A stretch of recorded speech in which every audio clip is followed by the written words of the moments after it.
Waqt li kien qed jitkellem f'attività f'Ħalarawr, il-mexxej Laburista Joseph Muscat irrefera l-fatt li l-Kummissjoni Ewropea fetħet proċeduri kontra Malta brabta mal-kaċċa u l-insib. Qal li Gonzi PN wiegħed il-kaċċa fir-rebbija u li l-insib ikompli għaddej wara sħubija fl-Unjoni Ewropea. Joseph Muscat qal li b'dak li seħħ din il-ġimgħa jista' jkun li reġa' nfetaħ kapitlu ieħor ta' torment ma' grupp ta' ċittadini Maltin u Għawċin.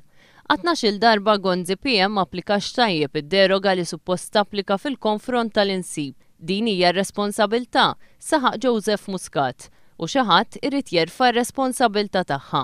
Fakkar kif il-Partit Laburista qatt ma daħaq bil-kaċċaturi u n-nassaba. Ir-regoli tal-Unjoni Ewropea ma jistgħux jinbidlu għalhekk il-Partit Laburista mhux se jwiegħed li jinnegozja xi ħaġa li ma jistax iwettaq. Joseph Muscat saħaq iżda li l-Partit Laburista se jkun qed jagħmel dak kollu possibbli biex il-kaċċaturi u n-nassaba Maltin ma jkollhom xejn inqas minn dawk f'pajjiżi oħra tal-Unjoni Ewropea.